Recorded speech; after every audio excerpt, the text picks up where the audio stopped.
The mask is both prison and fortress. Through 2 grimy glass circles being my only portal to the world beyond, I make my way with the uncanny trepidation that might be familiar only to a traveller to another world. Yet this is my home.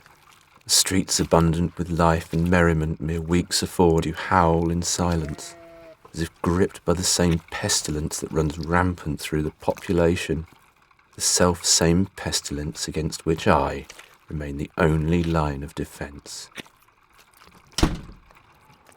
I am told that my works are rightly applauded, yet upon my ambulations the villagers do cross over or watch from the shadowy safety of their doorways. A word spoken in season is an apple of gold, so spake John Pym. Their more precious actions betray that to them I am naught but a harbinger of pestilence. I am alone, and the thankless hopes of all do lie upon my shoulders.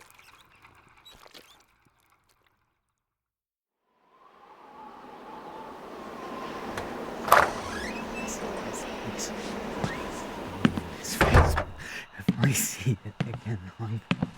There's nothing I won't be Mr. doing. Mortimer. To Newell? Gregor? It is I. It gladdens my heart that you would visit. You are not so glad to see me, I think.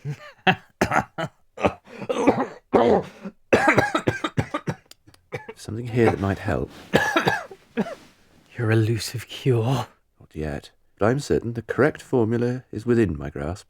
Every problem has a solution. And you make solutions. Yes. Solutions. Tinctures. Potions. Solve et coagula. What nature is slow to perfect, I can expedite. Drink this. Ease your pain. Careful, don't spill. That tastes vile. And the rest. Does it work? I still linger, do I not? And? Are you in pain? Perpetually, Gregor. As I was just saying to Holly. Mortimer. Your wife has been dead a week. Certain of my medicines can produce a transcendental effect on the mind. You were dreaming, nothing more. She was here, as clear as you are now. Clearer! Mortimer! Get off, do-gooder. Your heresy, your dabbling with the Lord's divine creation has ripened my eternal soul for the devil's plucking, just as it did ours. His plague tempts you with answers beyond your ken, and you blunder headlong into his traps. Spare me, Mortimer. The plague is an earthly phenomenon, carried on the night air by miasmas, the secrets of which can be unlocked through proper study. This will ward against them and keep the airs pure until such secrets be revealed. Smells better than before. Lift up your arms.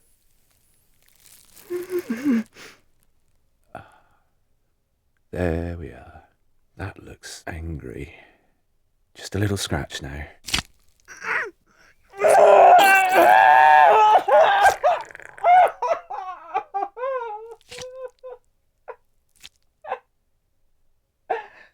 This is no life. Lying here in such agony that I cannot even sleep. I will not recover. Nor do I wish to. The devil granted me a vision of his futures, and I want no part of what is to come.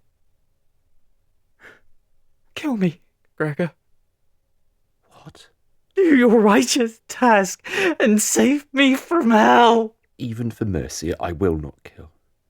My righteous task is to purge this plague, and I already spend too much time carting off corpses. I'm a doctor, not an undertaker. Did you fight in the war, Gregor? Or is your cowardice a lifelong affliction? I saw battle. Seeing it and doing it are different things. I should know. Were you there? In the aftermath? After the armies had pulled back? When the crows came to feed? No. You only put them there. Fell to me to take them away. Will not take you away in such a manner. Deny the devil my soul at least. Send me to heaven and take what you can from here to buy absolution. I have riches plundered from the war. Heaven and hell are not the tangible planes of existence that you have divined from your scriptures, or rather states of being. That being so, will not instate myself in hell as a murderer and a thief. Pride is a sin as well, you know. I know what you did prior to this calamity, Gregor. Whatever you do, this plague has damned you as much as it has me.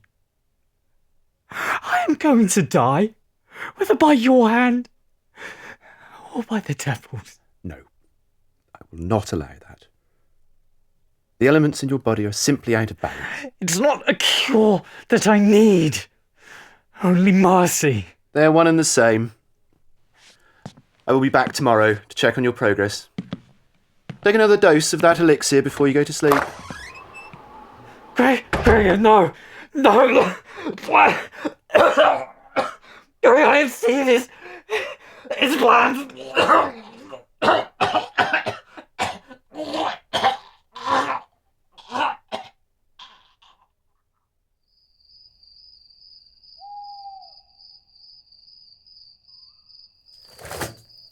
As I lay abed that night, I was abruptly jarred into consciousness by some sudden sound. I do not recall if I had been dreaming, such is the nature of those ethereal realities.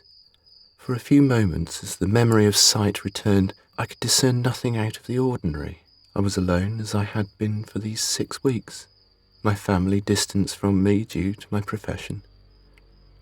Thinking myself a fool, I lay down my head once more and closed my eyes.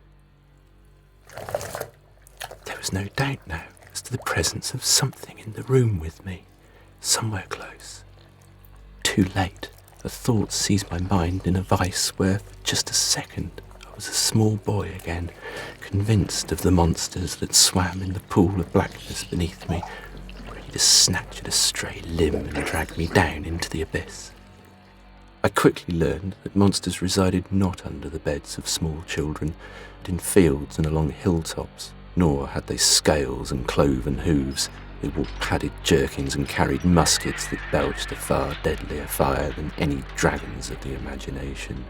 Yet here was one, glistening in the moonlight on the floor, barely a yard from my face, its leathery surface pulsing sickeningly like some great bulbous toad or a spider's egg sac, larger than a man. I felt bile rise up inside me as the realization dawned upon me that there was something inside trying to burst free. A portion of the leathery tissue was rent apart, flapped open.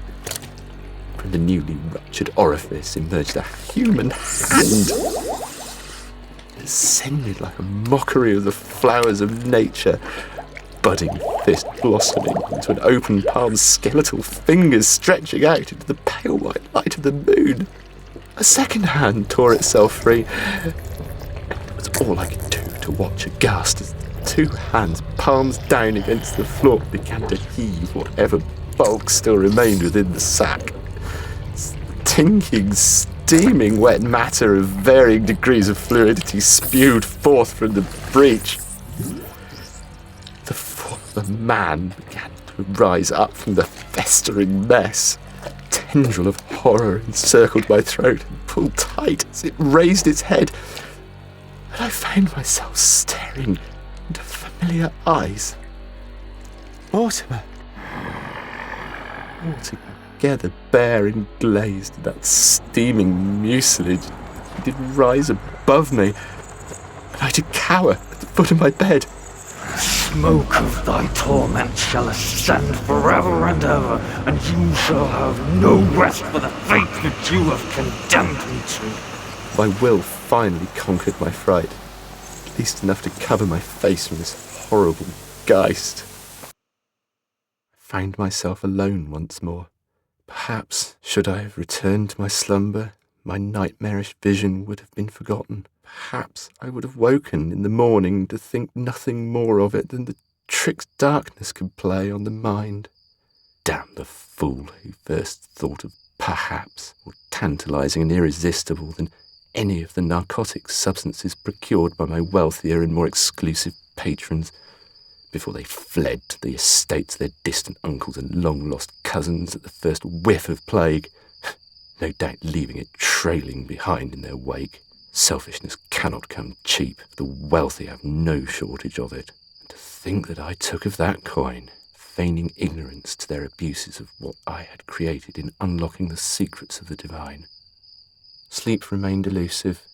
Mortimer's hell-sent, plague-racked form burned into my mind, his apparently tangible nature lingering on every sense.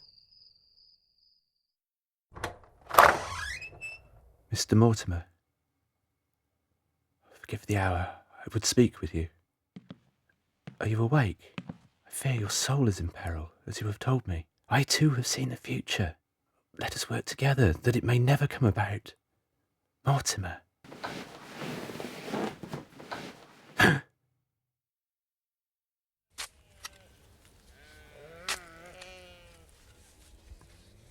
As the year 1666 dawns upon us, they are calling these the end times.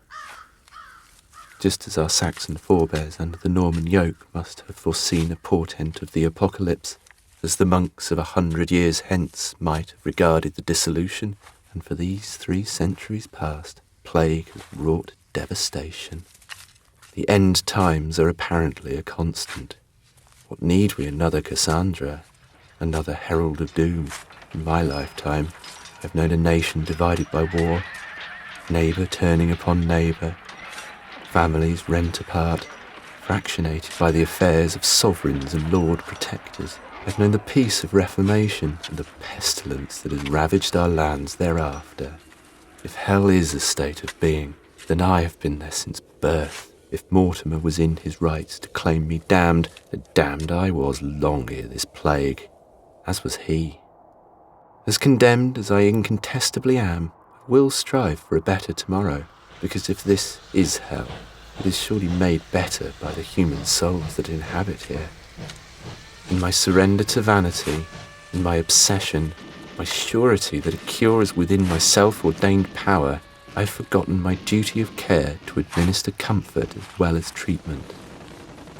I vow that I will not fail any of them so utterly as I did Mortimer. My own damnation be damned. Eternity can wait in this grave until it is ready for me. If I dare not trust to hope for myself, I can nevertheless place my optimism in the tenacity of mankind, and our will not merely to survive, but to thrive wherever we may be. Whatever terrors Mortimer saw lying in wait across the coming years, decades and centuries, he will prevail, and all shall be well. Whoa, stop! Turn that off! What is it? But it's just rocks again. You see poking out there? Could indicate some kind of mass grave, a plague pit maybe. Anyway, rocks are great. Damn it. You archaeologists. How long? As long as it takes.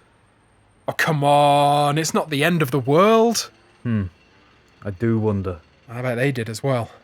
And one day they'll be digging us up saying the same, only in Cantonese. I'll be the one getting buried if this takes too long, not you. Let's not forget we're trying to help connect people here. And I'm sure that company line was really comforting to whoever lived in those houses half a mile back. Hang on. What's that down there? It looks like a sack. Sort of leather sack? It's moving. Oh God, there's something in there.